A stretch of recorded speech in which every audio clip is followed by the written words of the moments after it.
ହେଲେ ସେ ମୋତେ କହିଲା, ତୋ ବା ସହିତ ମୁଇଁ ପରେ କଥା ହେବି, ତୁ ଆଗେ ଯା, ଏ ଶାଢ଼ୀପଟା ପିନ୍ଧିକରି ଆ, ଆମେ ନଈ ଆରପଟେ ମାଆଙ୍କ ମନ୍ଦିରକୁ ଯାଇ ଦର୍ଶନ କରି ଆସିବା। ତା କଥାରେ ମୁଇଁ ବିଶ୍ୱାସ କରି ଶାଢ଼ୀପଟା ପିନ୍ଧି ବେଶ ତିଆରି ହୋଇ ତା ସହିତ ଯିବାକୁ ବାହାରିଲି। ହେଲେ ସେ ମୁଣ୍ଡା ମନ୍ଦିର କହି ମୋତେ ନେଇ ଗୋଟେ ବଡ଼ ବାବୁର ପାଶେ ବିକ୍ରି କରିଦେଲା। ଆଉ ସେ ବଡ଼ ବାବୁର ଓ ତାର ଲୋକମାନେ ସେଇ ରାତିରେ ମୋ ଇଜ୍ଜତ ଲୁଟି ନେଇ ମୋ ତଣ୍ଟି ଚିପି ମୋତେ ମାରିଦେଲେ। ମଲା ପରେ ବି ମୋ ଆତ୍ମାକୁ ଶାନ୍ତି ମିଳିଲାନି। ମୁଁ ସେଇ ବଡ଼ ବାବୁ ଆଉ ତା ଲୋକର ତଣ୍ଟି ଚିପି ତାକୁ ମାରିଦେଲି। ହେଲେ ସେ ଶ୍ରୀଧର ସବୁ ଜାଣିପାରି ଗୁଣିଆ ଡାକି ମୋତେ ବନ୍ଧନ କରି ସେ ଆମ୍ବ ଗଛ ମୂଳେ ପୋତି ଦେଇଥିଲା। 10 ବରଷ ହେଲା ମୁଁ ଏଇ ଦିନକୁ ଅପେକ୍ଷା କରିଥିଲି। ମାଉସୀଙ୍କୁ ହାତ ଦେଖେଇ କହିଲା, ମୋତେ ଇଏ ମୁକ୍ତି କରିଛି, ମୁଁ ୟା ପାଖେ ରହିବି, ମୁଁ କୁଆଡ଼େ ଯିବିନି। ସବୁ ଶୁଣି ଘରର ସମସ୍ତେ ମୌଲି ପାଇଁ ଖୁବ୍ ଦୁଃଖିତ ହେଲେ। ସାଧକ ଜଣକ କହିଲେ, ନା ତୁ ଏଠି ରହିପାରିବୁନି, ତତେ ଏଠି ଛାଡ଼ି ଯିବାକୁ ହେବ। ଆତ୍ମା ଜଣକ କହିଲେ, ନା ଯେ ପର୍ଯ୍ୟନ୍ତ ମୁଇଁ ସେ ଶ୍ରୀଧରକୁ ନ ମାରିଛି ମୁଇଁ କୁଆଡ଼େ ଯିବିନି। ସାଧକ କିଛି କହିବା ପୂର୍ବରୁ ମଉସା କହିଲେ, ପ୍ରକୃତରେ ତମ ପ୍ରତି ବହୁତ ଅନ୍ୟାୟ ହେଇଛି। ହେଲେ ମା, ଏଥିପାଇଁ ସେମାନଙ୍କୁ ତମେ ଦଣ୍ଡ ଦେବା ଦରକାର ନାହିଁ। ଭଗବାନ ଅଛନ୍ତି, ଏଭଳି ପାପୀମାନଙ୍କ ପାଇଁ ସେ ନିଶ୍ଚୟ ଦଣ୍ଡ ଦେବେ। ମୁଁ ତୁମକୁ କଥା ଦେଉଛି, ମୁଁ ପୋଲିସର ସହାୟତାରେ ଏ ଲୋକଙ୍କୁ ଖୋଜି ତାକୁ ପୋଲିସ ଜିମା ଦେବି, କିନ୍ତୁ ତୁମର ମୋ ସ୍ତ୍ରୀର ପିଛା ଛାଡ଼ିବାକୁ ପଡ଼ିବ। ଆତ୍ମା ଜଣକ ପୁଣି କହିଲେ, ନା ତାକୁ ମୁଁ ନ ମାରି ମୁଁ ଯିବି ନାହିଁ। ସାଧକ ତା ଉପରକୁ ମନ୍ତ୍ରପାଣି କିଛି ଫୋପାଡ଼ି ଦେଇ କହିଲେ, ତୁ ଦୋଷୀକୁ ଖୋଜି ଆଣି ତାକୁ ତା କର୍ମ ପାଇଁ ଦଣ୍ଡିତ କରାଯିବ, ଏବେ ତୁ ଯା। ତାପରେ ସାଧକ କିଛି ମନ୍ତ୍ର ପଢ଼ି ଅଟାରେ ଏକ ଛୋଟ ମୂର୍ତ୍ତି ତିଆରି କରି ସେଥିରେ ଏକ କଣ୍ଟା ଫୋଡ଼ି ଦେବାରୁ ସେ ପୁଣି ଚିତ୍କାର କରି ଉଠିଲା। ସାଧକ ଗୋଟେ କାଚ ବୋତଲ ବାହାର କରି ସେ ମୂର୍ତ୍ତିଟିକୁ ତା ଭିତରେ ରଖି କିଛି ମନ୍ତ୍ର ପଢ଼ି ସେ ବୋତଲର ମୁହଁ ବନ୍ଦ କରିଦେଲେ।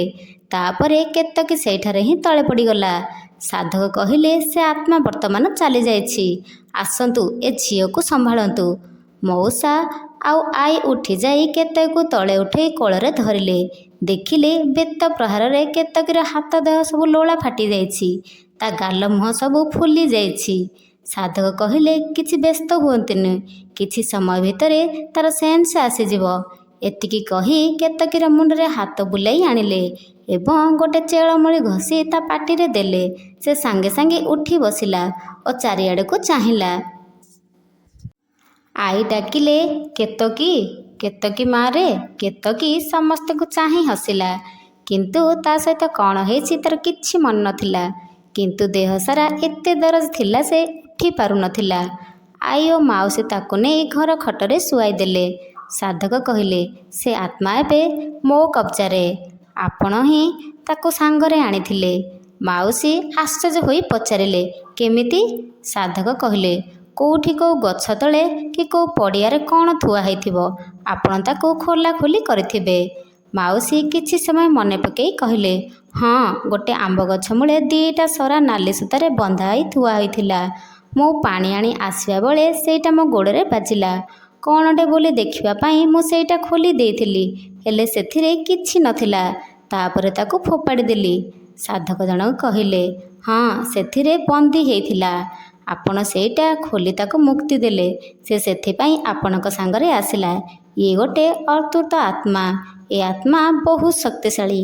ଆପଣଙ୍କ ଭାଗ୍ୟ ଭଲ, ସେ ଆପଣଙ୍କୁ ଛୁଇଁ ପାରିଲାନି, ନହେଲେ ଆପଣଙ୍କର ବହୁତ କ୍ଷତି କରିଥାନ୍ତା। ମନେ ରଖନ୍ତୁ, ଯଦି କୌଣସି ଜାଗାରେ ସୂତା କିମ୍ବା କପଡ଼ା ଗୁଡ଼ା ହୋଇ କିଛି ଥୁଆ ହେଇଥିବ କିମ୍ବା ଆଟିକା, ସୂତା ଗୁଡ଼ା ହୋଇଥିବା ବୋତଲ, କୌଣସି ମାଟି ପାତ୍ର ଏସବୁ ଥୁଆ ହୋଇଥିବ, ତାକୁ କେବେ ଛୁଇଁବେ ନାହିଁ, କାରଣ ଏପରି ଜିନିଷରେ ନକାରାତ୍ମକ ଶକ୍ତି ରହିଥାଏ। ଏବେ କିନ୍ତୁ କିଛି ଚିନ୍ତା ନାହିଁ, ଆପଣ ଯେମିତି ସେ ଗୁରୁଙ୍କ ନାମ ପୂଜାପାଠ କରୁଥିଲେ ସେମିତି ସବୁବେଳେ କରିବେ। ସେଇ ଦିନଠୁ ସେ ଘରେ ସବୁ ଠିକ୍ଠାକ୍ ଚାଲିଲା। ମଉସା କିନ୍ତୁ ଫୁଲବାଣୀ ପହଞ୍ଚି ଆତ୍ମା କହିଥିବା ସେ ଶ୍ରୀଧର ନାମକ ଲୋକଟି ବିଷୟରେ ପତ୍ତା ଲଗେଇଲେ।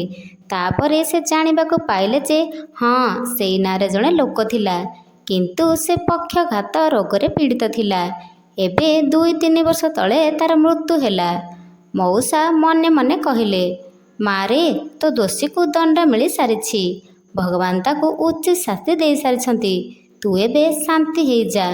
ହେ ଭଗବାନ, ମୌଲିର ଆତ୍ମାର ସଦ୍ଗତି ହେଉ, ତା ଆତ୍ମାକୁ ଶାନ୍ତି ମିଳୁ।